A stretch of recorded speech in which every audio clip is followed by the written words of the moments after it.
Many of the people you'll hear on the NeuroSpicy at Work podcast are from either the technology sphere or from the world of Agile.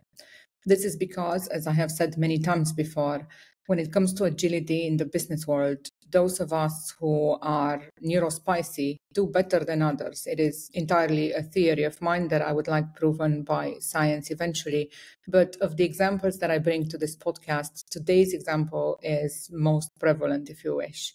Chris Stone is an amazing individual, someone who calls himself the continuous improvement coach, and someone who has changed the lives of many towards understanding how to work with each other in teams, how to make sure that their flexibility exists, and how to make sure that their diverse characters rhyme with each other. Chris himself is diagnosed with ADHD, and in this episode, he tells us the story of how that affects himself, his work, and what he's learned about himself on this journey.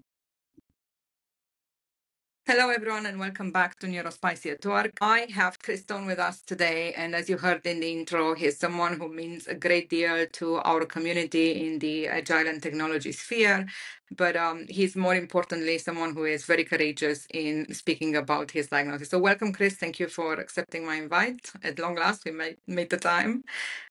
Thanks.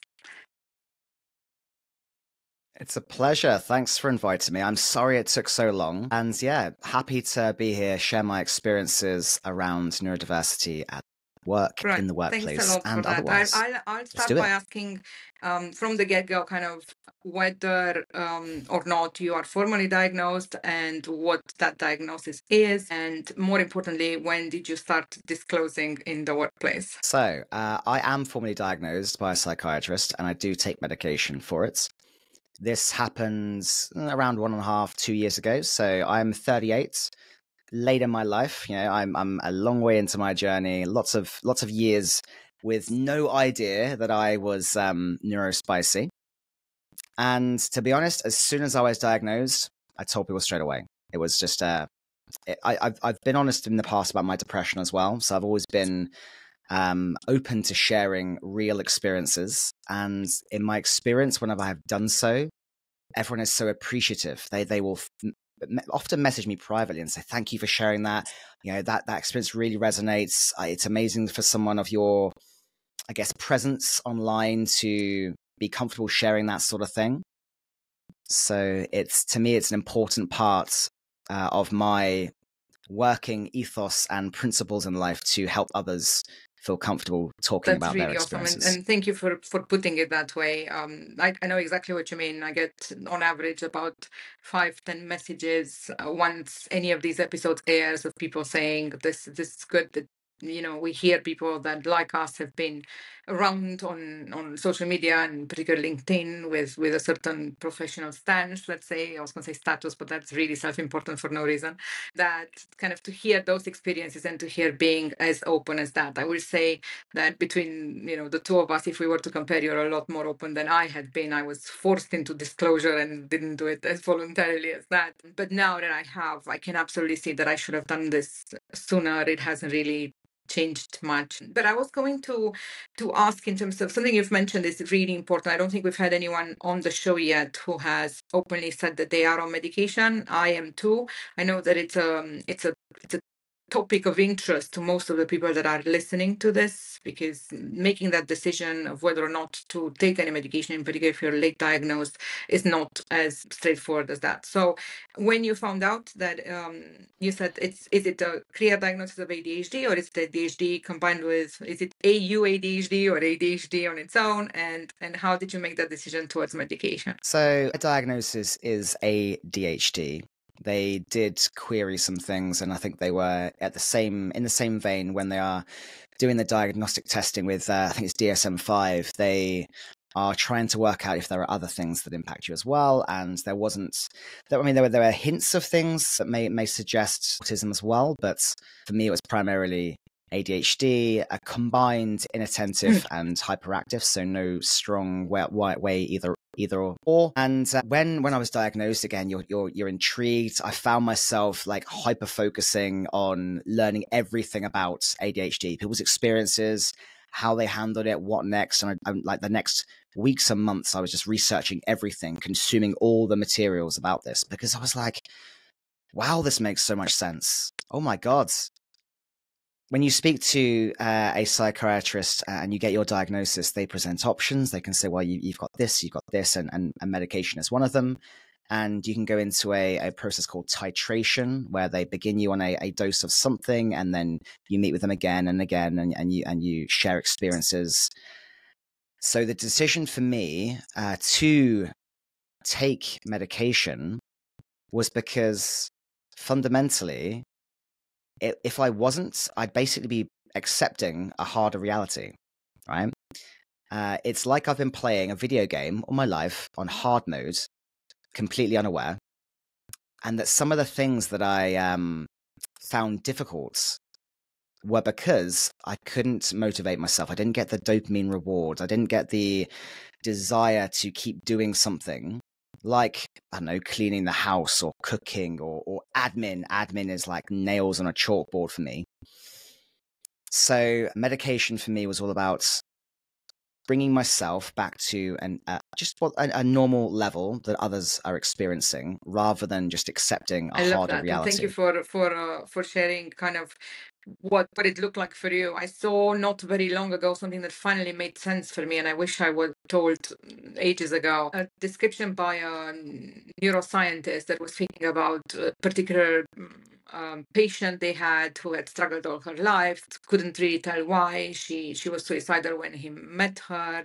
He started kind of running some tests. He had an idea that she would be on the spectrum because she had a already diagnosed child, and then obviously he started seeing physically the changes in her cerebellum in terms of motivation and where the parts of activity in her brains weren't really firing like they should, and kind of all of her long history started making sense. Those late nights of learning right before an exam, everything that you didn't learn for 3 months, and so on. And so while he was telling the story, he was saying, when I sat her down and I said, I were clear that you do have ADHD. In fact, you have AU ADHD. It's a combination. She was super upset, and to kind of calm her down, as he said, well, look, I wear glasses not because my eyes are crazy or stupid, it's because my eyes are shaped differently. I need to wear glasses. So if you start taking medication, it will be like your brain with glasses. And I thought to myself, that is an exceptional definition of how it feels. A lot of people talk about this moment when they finally got the medication and how much of a difference that made in their lives. I personally didn't find a massive shock difference myself when I started medication, but it was precisely that. It's like your brain with glasses. You can finally see things clearer and focus on them. So yeah, those two examples are good, I think. It's a great example, and you've reminded me, and I'm happy to tell a story about my first experience of medication. So I remember taking it, and I went and did some sports, some intense physical exercise, and then I was in the shower, and I realized my mind is quiet. And that was a really strange experience. And I remember just being in the shower and just kind of feeling the warmth of this on my skin from this hot shower, and how pleasant that was. And I was just content just being there in the moment, enjoying that experience. I wasn't thinking, right, you've got 5 minutes to shower because you've got a list of other things you've got to get on with. I was just enjoying there in the now. And I was like, wait, is this what is this what other people's minds are like? They can just exist in one moment rather than thinking about all the tabs open in my head. You've got to do this, you've got to do that, you've got this to-do list thing to do, move on. A shower at that point in time was just a functional thing, get clean, because there's other shit to do. So my first experience with medication basically quieted my mind, and combined with very intense exercise, that's what I can get to. What I would say is that as I've taken more of it, it doesn't have the same immediate quieting effect. What I tend to find is that it helps me make the process of getting started with something easier. So it's not necessarily it's not going to give me motivation. Like, I'm never going to be motivated to want to clean the house, or I'm never going to be motivated to respond to emails, because there's zero in that for me that I enjoy. But it does, combined with good systems, routines, combined with those two things, it helps me do that stuff. Right. without putting off and off and off and off. And then the longer it goes on and on, like it's just hanging over you and it's a mental drain. And then you begin to have the negative self-talk. Why haven't you done that yet? Why can't you just do that? Et cetera, et cetera. So it's definitely helping me in my experience. Exceptional point, and thank you so much for describing that, because I found equally that is precisely it. I stopped putting things off. I'm not sure everyone has the same experience, but I heard this multiple times. There's an entire choir of ways in which we procrastinate, from reward, from stick and carrot continuously to yourself in terms of things you're not doing. And that entire thing kind of goes away, because things that you would otherwise put off indefinitely and loathe and fear and so on, you actually get through without having to do that massive effort. And I think that's the biggest plus for in terms of getting the medication. And most everyone knows that it's not without risks. And I think it's worth saying here that for anyone considering it, getting the correct dose, as Chris was saying, making sure that you titrate with the help of a real a psychiatrist that knows what they're doing. That's not necessarily a given these days.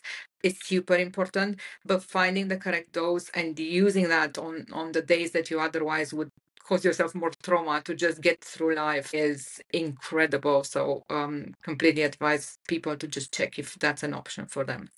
Thank you for that story. That's rare and important. Chris, as I was saying earlier in the intro and stuff, you are in our world a name. You exist in this space of in between kind of technology and people, I would say, where we figure out how to make humans able to produce technology.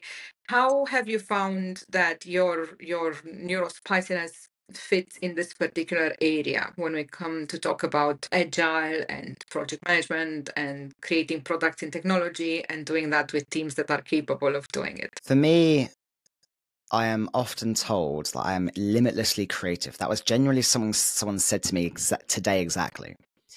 And when it comes to creating, finding, experimenting with new ways of working that help businesses deliver value, but also help people feel, not dread Monday mornings, put it that way, I have all the ideas. And I love just creating new ways of doing things and sharing those with people. And that's essentially how I achieve my presence. It began with retrospectives and adding themes to retrospectives like Game of Thrones or Tinder, or basically give me a topic and I could create something that I could then tie into a way of a team or a person improving.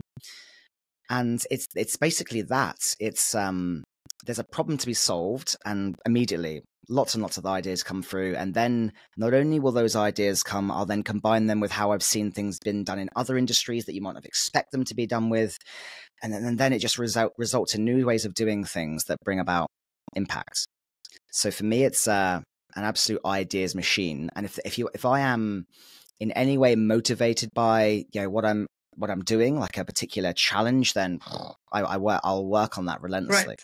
I love that. And I think that's really important for neurotypical people listening to this, who are trying to kind of figure out whether or not there's value to be harnessed out of neurospicy workers. 100% there is, but obviously that match with finding the thing that causes hyper interest, causes your creativity to go into hyperdrive is key. And you can do that and match others as well more easily once you understand what gets people who are neurospicy ticking. And I think these days, in particular in our industry, the fact that there is some conversation but not enough of it is a pity. The vast majority of people who are on the spectrum and are employed, which is obviously not a majority, because unfortunately a lot of autistic people are not in gainful employment in general, but the ones that are would be in within our industries, whether in tech or in science, somewhere around those parts. And I wish more kind of organizational powers that we would stop and think of ways to better fit neurospicy brains. So how much of that have you seen in terms of genuinely hand on heart? We talk a lot about inclusion and equity and so on, but is that in practice? Have you seen it in practice in tech teams? Is there a lot of discussion openly and a lot of accommodation, or smart programs you've seen anywhere? Anything you can think of? I definitely see increasing awareness and focus being placed on the benefits of neurodiversity, and indeed accommodations being made for people that have neurodiversity or are neurospicy. I see at conferences, for example, it's common for them to have quieter spaces where people can go and just remove some stimulus and recharge a little bit. You will sometimes see like stickers and labels that people can wear, which will say whether they are, introverted or extroverted, whether they like to be approached a certain way. Sometimes you see these great badges people wear that has like an energy meter and it says like, oh, I'm here or here, and that can give a visual indicator as to where someone is. Obviously, from a facilitation and a meeting perspective, we're seeing more awareness about the way people think differently. So enabling, silent brainwriting in meetings as a way of avoiding dominant voices taking over and just allowing people to get their thoughts down before a conversation takes over. The invitation for quieter people to share their thoughts and the appreciation for them doing so, enabling anonymity if that's something that prevents them from speaking up. I'm definitely seeing more being done to help here.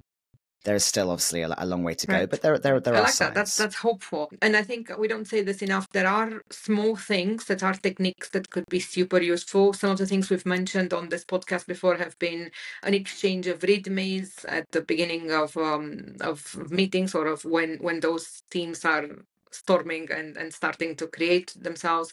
And obviously this small thing that you've mentioned earlier is a very practical thing that I wish more people did. You can buy these badges online, considering your I think it says social battery, and you can move that up or down depending on how you feel. We have those in our team. I buy them every Christmas for everyone that I know. They're very useful for neurotypical people as well. Everyone's social battery does deplete eventually. It's just that when we're neurospicy, it might happen to us slightly faster than it does for people who are differently built. So thanks for that. That's really important. And one thing that people could do in the workplace is, instead of waiting for their CEOs and their heads of HR to make these massive changes, these type of things, that's a change that any team leader could do. You can buy a bag of 10 of those and hand them to everyone, and it will seem silly at first, but it will be undoubtedly a godsend for most meetings. And I love what you mentioned. Quiet time, ability to write down before you speak is big, in particular when it comes to facilitation. So all of those will make a difference. And like I say, there's a lot to be done, but even small things like that will move the meter, and in your advocacy above all. So the kind of stuff that I'm curious about is, now that you know so much more about the topic, and I know you know a lot, because let's face it, all of us have went through one of these, let me get a PhD in what all it means to be part of this tribe. When you look at your own behavior at work now versus before you knew, would you say that there are changes? Do you have new strategies in place? For instance, how do you deal with RSD, rejection sensitivity dysphoria, and do you get that? And do you get that at work, and how do you put it aside? I'm just going to tell a quick story because otherwise I'm going to forget it and it'll really annoy me. I don't know about you, but when I am chatting to people, there'll be constant like things. I want to say something. I want to say something. I want to say, oh no, be respectful, calm down, wait, let them share their thought. And then by the time a good moment arises, you're like, oh, I've forgotten what I wanted to say now. That's, out of sight, out of mind, too many thoughts in my head. You mentioned user manuals or README files. That is a technique I use whenever I'm on stage, whenever I'm working with a new team. I show my README file. And it's got things on there about how I prefer to communicate and what I'm motivated by and what I struggle with. So I'm upfront about that right from the beginning. And what's fascinating to me is that I created that, or had that created, before I was diagnosed. And then with the new lens of, I have ADHD, I looked at that file and went, oh my God, like there are so many triggers or things on there that show clearly you have ADHD. It shows on there, struggles of too much work in progress. It shows that I'm not a 9 to 5 guy. I'm like intense bursts of energy, do some chill time, then more intense bursts of energy. And it was just fascinating to see that, with a new lens of light of knowledge, to be able to go, oh yeah, that's why you do that, and that's why you do that. To your question, RSD, I have experienced this. I don't believe it affects me heavily.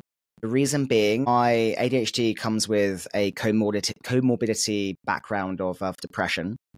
And the way I experience depression is emotional numbness. Like, I don't experience emotions very strongly. The term alexithymia, which means no words for emotions. It basically means, for me, emotions feel like when you're underwater and you can hear sounds, but they're like far away. That's how I experience emotions. They're like shallow or temporary. And as a consequence, like, whenever someone asks, how are you? I'm like, yeah, I'm all right. Just because I exist in this neutral middle ground. Sometimes there are things that do trigger RSD. And what I find is it almost becomes the hyperfocus. It's like, okay, I can't not think about that. And I can give you a scenario where on a Friday afternoon, I was due to join a meeting with someone in my network. I was believing we were going to be talking about a keynote talk I was going to be giving. And I learned something that was going to be a reason why I couldn't be the keynote speaker. And at the time, it was very vague. There wasn't any detail as to why it was. And basically, the result of this kind of feedback being so vague, but also negative, meant that my whole weekend was spent like, what did I do? What was the situation? How could I have avoided it? But I don't know how, etc., etc. So what I would say is, if you're communicating with someone who is neurodiverse, who is neurospicy, try to be clear about what it is you would like them to do. Because if you leave it unknown and vague, that can be so harmful. It can genuinely damage someone's time in a big way from a mental perspective. That's a big key message there. The clarity of communication is absolute key. And I hear this every time I talk to someone in one form or another, which is just speak to us as clearly as possible. Tell us what it is, irrespective. You don't have to sugarcoat anything. Just be as factual about things as possible, because that's the only way that you can avoid hurting someone who has, who might be reacting differently. So yeah, thanks a lot for making that point. Clear communication, allowing people to kind of tell you who they are with these, this is who I am, read me, allowing them to tell you how they feel right then, considering they know with their little slider. All of those things are takeaways that anyone can do tomorrow to change the way that they interact with others at work. And I think, would you not say that that's more likely to be the way that the workplace is going to change, will be from small grassroots sort of actions of members of the team, more so than from CEOs deciding to offer inclusion to autistic people? I think it needs to be handled from both. So when you have a leader demonstrate and lead by example, a behavioral change, right? We have an intent to do X. We want to be a more welcoming place for different people. That can be a very powerful message. That can help galvanize and get others on board. The problem is that's not enough, right? Change doesn't come from words alone. They can inspire change, but if you have someone saying, hey, we want to do this, but then they start behaving the opposite, that's more harmful. So I think the upper level, at a C-suite or from a leadership perspective, the communication, we have an intent to do something, and here's what we'd like to do. And hey, do you know what? We don't have the answer, but we'll learn. We'll try, we'll learn. Coupled with the small grassroots micro changes that everyone can chip in and make, those will begin to demonstrate through action, not just words, that change is desired, that we support diversity, that people's differences in ways of working and thinking is welcome. And that, I think, will contribute to a workplace where we are embraced and celebrated for the good things we bring. So when we'll attack this from both sides, we'll get to somewhere better, hopefully. Maybe last question, because as I said, not everyone has a long attention span, ourselves included. How do you feel about this mandated RTO, come back and sit down or else? What will that be doing for our industry, and what do you think is the impact on those of us that are neurospicy? I think the companies that have a zero tolerance or an arbitrary, you must be in X days a week policy without a clear underlying reason why, supported with data saying that there's a reason we're all back in, and without flexibility to appreciate the differences in needs of a diverse workforce, then those companies will be harming themselves. They will suffer the losses of great people to other companies that do have flexibility and do appreciate differing needs. If I was ever forced to go back into an office 5 days a week, one, I wouldn't do it. And two, all they'd be getting would be a worse version of me. All right, they'd be getting Chris Light. They'd be getting me on, not me being my best self. They'd get less ideas. They would get less productivity. Because fundamentally, if I go into an office and spend the time commuting, and on the commute, there's like 100 little decisions to make. You got to get to the train station. You got to get, there's the problem I find with ADHD in particular is I don't just see one task. I see all of the tasks related to that task. And that can cause energy drain. So by the time I get to the office and I've commuted, I've already spent a load of energy. And then when I'm there, it's noise, it's stimulus, which can be draining as well. The conversations that they talk about being great for, innovative ideas can also be just as damaging in terms of me being creative. Then you have things like, temperature. I don't know about you, but I struggle with temperature. I am sensitive to heat.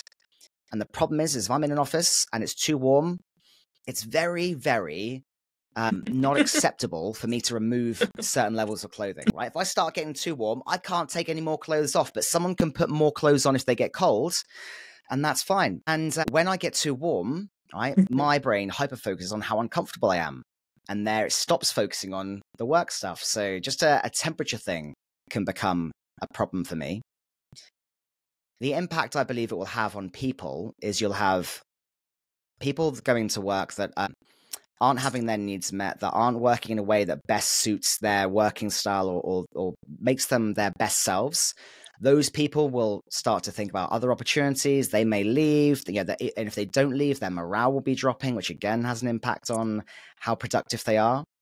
So I think it's going to be a huge issue for companies if they take those hard and fast, be in the office or else. Thank you for saying that. Everyone, you heard it from Chris Stone. It's not just anyone. So take heed because it does matter. And I think the more we say that, the more likely it is that hopefully it's not going to become a generalized let's attempt to forget COVID ever happened moment. So thanks for everything. I have another 50 questions, but I know that no one will be listening past this point. So I just give you the opportunity to say something and wrap it up. And after that one, we can hopefully have you back. I would love to come back sometime. Probably, let's call it 2 years from now, by the time we both are able to sync our diaries. This is just me joking, don't worry.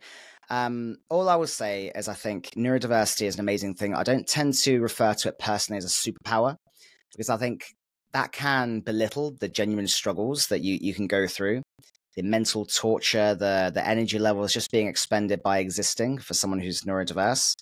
I do think if you can be understanding of differing needs and co-create environments that enable them to be their best selves and be supported, so be their best selves on their best day and be supported on their worst day. That's something that I am motivated by. And don't tell my clients this because they tend to care more about the zeros in the bank account and the profit and so on and so forth.